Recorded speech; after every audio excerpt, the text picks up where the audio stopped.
Hello guys, welcome back to our new blog. तो आज का ब्लॉग होने वाला है बहुत ही स्पेशल इसलिए होने वाला है क्योंकि मैंने अपनी जो इंस्टाग्राम फैमिली है उस पर एक पोल किया था जिसमें मैंने लोगों से पूछा था कि आप चाहते हैं कि हम अपनी लव स्टोरी आप लोगों को बताएं, इस लव स्टोरी को रिवील करें।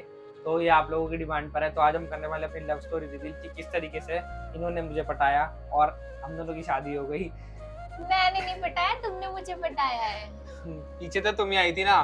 तुम मेरे पीछे आए थे। हम हर लड़की यही बात बोलती है। तुम मेरे पीछे आए थे। हर लड़की यही बात बोलती है गाइस, हर लड़की यही बात बोलती है। नहीं, तुम झूठ बोल रहे हो। देखो गाइस, अब मैं बताता हूँ विस्तार से कि हुआ क्या था।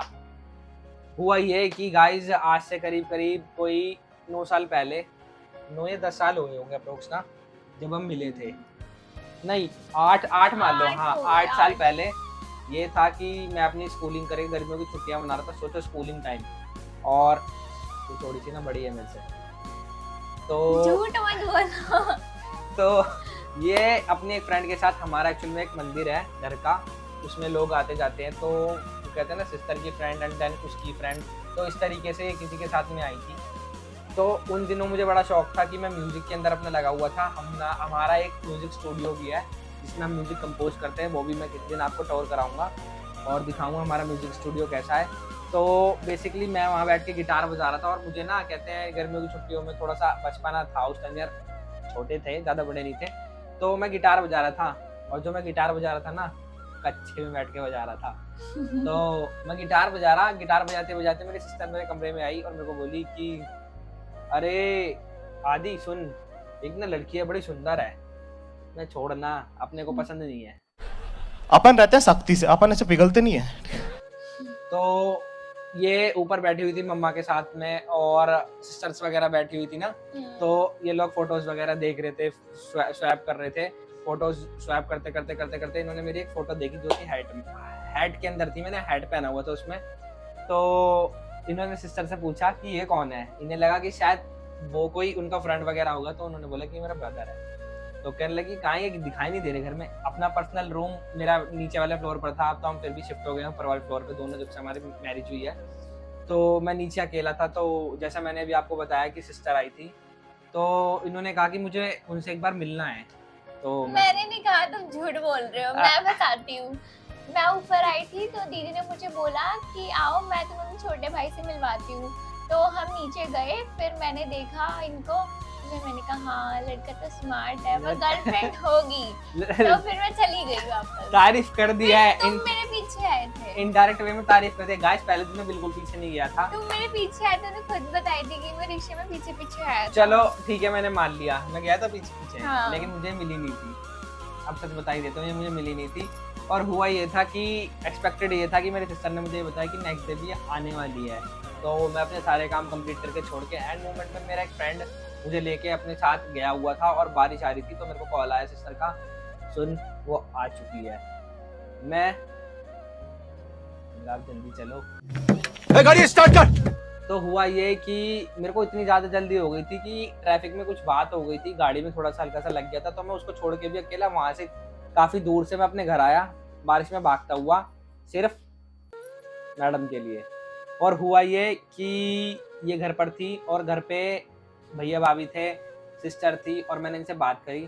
तो मैंने इनको बोला कि धीरे धीरे बात हुई, इन्होंने अपने बारे में बताया। और आज भी मुझे याद है फर्स्ट डे पहन कर आई थी, ब्लू कलर की शर्ट और ब्लैक कलर की जीन्स डाली हुई थी जो बहुत प्यारी लगती है। बार बार रिक्वेस्ट करने पर भी वो दोबारा नहीं पहनी इसने, आज तक भी नहीं पहनी। तो हुआ ये, तो मैंने इनसे थोड़ी बहुत बात करी। देन बात करते करते इन्हें भी लगा कि हाँ, जैसा भी बोला कि लड़का अच्छा और स्मार्ट है।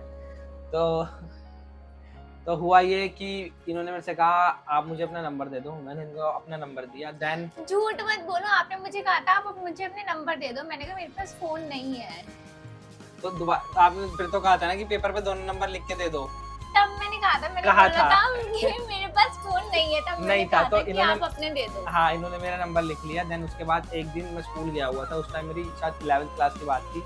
तो मैंने स्कूल से आके फ़ोन चेक किया तो मेरे पे कुछ मैसेजेस आए हुए थे। तो मे भी कि इन्होंने किसी और के फ़ोन से किए थे। वो कहते हैं ना कि जब यार ग्रोइंग एज होती है ना, तो हर पेरेंट्स को अपने बच्चे का ध्यान रखते हैं, जिस तरीके से हमारे पेरेंट्स भी रखते थे कि किसी गलत राह पे ना निकल जाए। क्योंकि प्यार करना गलत नहीं है, लेकिन ये है कि जो सोसाइटी होती है ना, कई बार कहानी कुछ मोड़ तक नहीं पहुँच पाती। बीच में काफ़ी सारे ना कुछ ऐसे फ्रेंड, ऐसा सर्कल बन जाता है, फ्रेंड सर्कल कुछ ऐसा बन जाता है तो जिसमें हम अपना अच्छा बुरा पहचानना बंद कर देते हैं। तो ठीक वैसे ही इन्हीं के साथ चल रहा था। तो फैमिली थोड़ा ज़्यादा फोकस पे थी कि भाई ग्रोइंग एज है, तो इन्होंने मेरे को रिटर्न में मैसेज किए होते कि इस नंबर पर ना दोबारा मैसेज मत करना। तो एक तो मैसेज आया, ऊपर से मैं उसे देख नहीं पाया, और फिर एक हफ्ते मैंने वेट किया। फिर एक हफ्ते बाद ये जैसे तैसे करके मुझसे मिली, तो मैंने इनसे बात करी। तो बात करते करते फर्स्ट टाइम मैं इनको घुमाने के लिए ले गया। मैंने कहा आपने क्रॉस रिवर मॉल देखा है? तो कह रही नहीं। मैंने इनको क्रॉस रिवर मॉल दिखाया। मेरे साथ में मेरी नाइसी भी थी और मेरी सिस्टर भी थी, जो दिखाने वाली थी इनको, जो मिलाने वाली थी मेरे से। तो हुआ ये कि हम लोग मॉल गए, मैंने उनको मॉल के बाहर खड़ा रखा और हम दोनों मॉल के अंदर गए।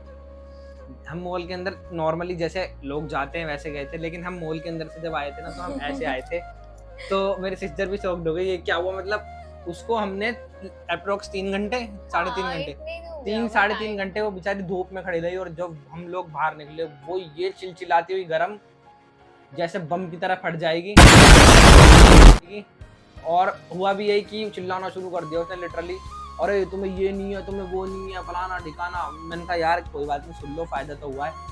मॉल में हम दोनों घूमे, थोड़ी बहुत हमारे बीच में बातें हुई, तो इन्होंने मुझे अपने बारे में बताया। ये नहीं, आज तक कुछ नहीं छुपाया, मैंने भी कुछ नहीं छुपाया। इन्होंने मुझे अपने बारे में सारी चीज़ें बताई, जो था, जो भी था, जैसे भी था, ठीक है, जो था, जो भी चीज़ें थी, स्कूल लाइफ जैसी भी थी या आने वाली लाइफ जो भी थी, उसके बारे में इतना सोचा नहीं था। बट मैंने कहा कि ठीक है, बट मुझे शर्त एक चाहिए कि क्या, कि भाई अगर मेरे से बात करनी है तो बात शादी तक जाएगी। तो वो कहते हैं ना, फैमिली का डर होता है, कुछ लोग बात नहीं कर पाते, दिक्कतें होती हैं। तो इन्होंने कहा कि नहीं, मैं शादी नहीं कर पाऊंगी। मैंने कहा मैं बात नहीं कर सकता तुमसे। तो पता नहीं इनके मन में क्या आया, इन्होंने सोचा तो इन्होंने कहा हाँ चलो ठीक है, हम लोग बात कर लेंगे। तो वहाँ से तो हमारी बातचीत शुरू हुई, और बातचीत शुरू होते होते होते होते होते होते अप्रोक्स 11 मंथ चली। और चली कैसे, उसके पीछे भी एक रीजन था, इनके पास फोन नहीं था। जब ये मिलने आई, दोबारा मिलने किस तरीके से आई, ये दोबारा मंदिर में आई थी, लेकिन इस बार डैडी जी के साथ में आई थी। डैडी जी बाहर वेट कर रहे थे और ये मंदिर होके, तो मैंने क्या करा, इसी बीच में इनके पास एक फ़ोन था जो मैंने इनको दिया, ठीक है। 11 मंथ बाद वो फ़ोन पकड़ा गया और मुझे लगा कि सब कुछ खत्म।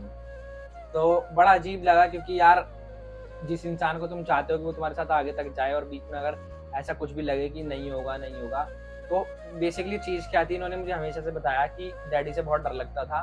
वो कहते हैं ना, लड़कियां मम्मी से थोड़ी बात कर लेती है, लड़के तो बेशरम होते हैं मेरी तरह, पापा से भी ले, मम्मी से भी ले। तो हुआ ये कि इन्हें थोड़ा सा डर लगा। देन फिर इनका कॉलेज स्टार्ट हुआ, इनका एडमिशन हो चुका था SRCC में। वो प्लेसेस भी जहाँ जहाँ हम मिलते थे, मैंने दूसरे उसके ऊपर एक ब्लॉग बनाया, आप जाके आई बटन पर क्लिक करके देखो हम कहाँ कैसे कैसे मिलते थे। वो ब्लॉग भी मैंने डाला हुआ है अपने चैनल पे, तो आप लोग जाके देखिए, उसे भी आपको पता लग जाएगा। तो हम भरी दोपहरी में SRCC के बाहर में वेट कर रहा होता था, ये दादू के साथ आती थी, और दादू 2 मिनट के लिए इधर उधर हुआ और मैंने लेके गायब। और उसमें सबसे बड़ी बात ये थी गाइस की, जो हम SRCC की जो सड़कें थी ना, ज़्यादा नॉलेज नहीं थी यार, मैं जो करूँ, SRCC की सड़कों पे घूमते थे। डर ये भी है कि कोई हमें देख लेगा, और हमें घूमना भी वहीं था। और दादू वहीं रहते थे। हाँ, और इनके दादू वहीं रहते थे। सोचो, दादू भी वहीं है और ये वहाँ से गायब भी है। और जब तक कॉलेज नहीं खत्म हुआ। हाँ, जब तक कॉलेज नहीं खत्म हुआ, अप्रोक्स 3 साल में हुआ इनका। हाँ, क्या, 3 बीकॉम 3 साल में हुआ। तो ये वहीं, मतलब इसी तरह से सब चलता रहा। फिर धीरे धीरे जैसे एज ग्रोइंग की होती रही, तो एक दिन बात कुछ ऐसी आई कि थोड़े कन्फ्लिक्ट्स हो गए हम दोनों के बीच में। तो ये थोड़ी सी ज्यादा वो हो गई, डिप्रेस्ड हो गई। तो मैंने क्या करा, वो कहते हैं ना, हर लड़की जब ज्यादा डिप्रेस्ड हो जाती है तो उल्टी उल्टी सीधी बातें करते, कह रही मैं लटक जाऊंगी। झूठ बोल रहे हैं, मैं ये कर लूंगी, वो कर लूंगी। तुमने बोला था। मैंने लटकने की बात करी थी, कुछ भी ऑडियंस को गुमराह मत करो। तो हुआ ये, तो मैंने क्या करा कि मैंने कहा यार आज रिस्क ले लेते हैं, जो होगा देखा जाएगा। मैंने क्या करा, सीधा मैंने इनके फ़ोन से फ़ोन करा। मैंने कहा मम्मी से बात कराओ। मैं शुरू से मम्मी बोलता था, मैंने कभी आंटी शब्द का यूज़ नहीं करा, क्योंकि जिसको मैं अपना मानता हूँ उसको मैं अपना ही मानता हूँ। हम लोग शुरू से ही ऐसे बातें करते थे, शुरू से ही मम्मी पापा का यूज़ करते थे हमने कभी अंकल आंटी किया ही नहीं। तो हुआ ये कि हम लोगों ने बात करी, तो मैंने मम्मी को बताया कि मैंने कहा मम्मी ऐसी बातें करती है। तो मम्मी ने थोड़ा ध्यान दिया, और फर्स्ट टाइम मेरी इनके ब्रदर से भी बात हुई थी, जिससे आज मेरी इनसे ज़्यादा अच्छी बनती है, ठीक है। तो हुआ ये कि उनसे बात हुई, तो मैंने उन्हें बताया कि फिर धीरे धीरे इन लोगों का ना आना जाना हो गया था मंदिर की वजह से। तो हुआ ये, चलती रही, कोई दिक्कत नहीं, सारी बातें हो गई। देन उसके बाद में मुझे लगा कि यार नहीं, अब बात इतनी खुल गई है ना तो बात सबको पता होनी चाहिए। मेरे घर में ऑलरेडी पता चल चुकी थी, क्यों? क्योंकि मेरे डैडी को शक हो गया था। तो उन्हें शक हो गया था, तो शक होते होते होते होते होते तो उन्होंने एक दो बार कंफर्मेशन मिली, उन्हें कंफर्मेशन मिल भी गई। तो कई बार ये बीच में आती थी ना, तो डैडी बोलते थे सिस्टर को, ध्यान रखिए उसके पीछे से जुड़ जाएगा। अब भाई जिसने जुड़वाया है वो क्या ध्यान रखे, वो तो खुद ऐसे ही है कि उसने तो मिला है। तो कोई बात, आज भी कहते हैं बिचौलिया जब ये ब्लॉग देखेगी ना तो जरूर कमेंट करेगी बिचौलिया मैं ही हूँ। तो उसके बाद में हुआ ये कि इन्होंने मुझे देखा, मेरे अंदर की चीज़ें देखी, करते करते करते करते हमारे रिलेशनशिप को अराउंड 4 इयर्स हो गए। 4 इयर्स बाद दोबारा से इनका फ़ोन पकड़ा गया, और हुआ ये कि जब फ़ोन हुआ तो इस बार मैंने मम्मी को बोला, मैंने कहा मम्मी पापा से बात कर ही लेते हैं ना। तो मम्मी ने बोला कि मुझे कि जो पापा है ना वो गुस्से वाले हैं थोड़े। अब वही है कि हर लड़की के पेरेंट्स होते हैं यार गुस्से वाले, लगता है कि सबको चिंता रहती है, चाहे लड़का हो या लड़की हो, फैमिली फ्रैंक होती हैं, मगर लड़कियां नहीं कह पाती। मैं बहुत सी लड़कियां नहीं कह पाती और बहुत सी बोल भी देती हैं। मेरे फैमिली में ये था कि मैंने क्लियर कट, पापा को डाउट तो था, वो मैंने डाउट यकीन में बदल दिया। तो एक दिन होते होते एक दिन पता नहीं क्या दिमाग सनका कि यार रोज रोज का ना अपने से बस की नहीं होता, कि यार अब नहीं हो सकता, अब ऐसे नहीं चलेगी कहानी, अब तो कुछ करना पड़ेगा। तो मैंने इनको कहा कि मैंने कहा यार अपने घर बात कर लो।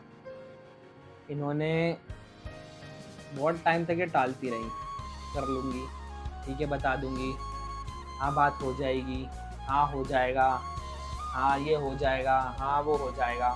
तो ऐसे करते करते करते करते हम लोग घूमते रहे, फिरते रहे, घूमते रहे, करते करते करते करते ये लगा लो 4 साल के बाद 7 साल इस रिलेशनशिप को हो चुके थे ऑलरेडी, करते करते घूमते घूमते।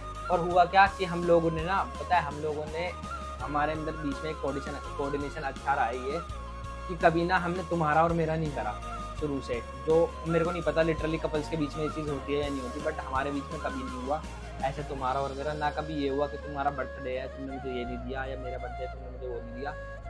लड़ाइयाँ सब रिलेशनशिप में होती हैं, ठीक है, लेकिन रिलेशनशिप में लड़ाई होना भी ज़रूरी है, क्योंकि लड़ाई नहीं होगी तो तुम इंसान के बारे में नहीं जान सकते वो तुम्हारे बारे में क्या सोचता है। और ये तो बहुत गुस्से वाली है, वैसे ही चीखती चिल्लाती है, तो मुझसे ज्यादा हो गुस्सा आता है। मगर ये भाई देखो सीधी सी बात है, जो बड़े लोग बात बोलते हैं कि हाँ ठीक है गुस्सा आता है, बट ये है कि अपनी बात अपने बीच में ख़त्म कर लो, वो बहुत अच्छी बात होती है।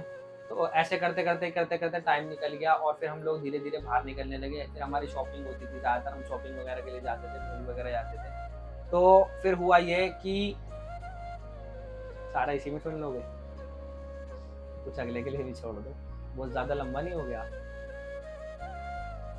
ये बता दूँ अभी पार्ट 2 में ना थोड़ा सा अंदर कीड़े जगने, तो बात शादी तक कैसे पहुंची, सारा इसी में सस्पेंस खत्म हो जाएगा, तो फिर मजा क्या आएगा देखने का।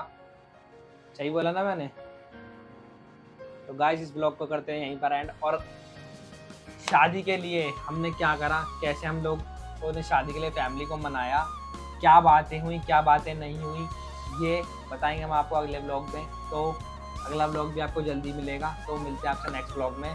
और आगे की कहानी कंप्लीट करेगी भानु, इनका नाम भानु है, जो नहीं जानते, ये जो है शॉर्ट नेम है, वैसे इनका नाम भावना है। तो हम भावना और आदित्य से मिस्टर एंड मिसेस गौतम कैसे बने आपको पता चलेगा नेक्स्ट ब्लॉग में। तब तक के लिए like comment share and subscribe.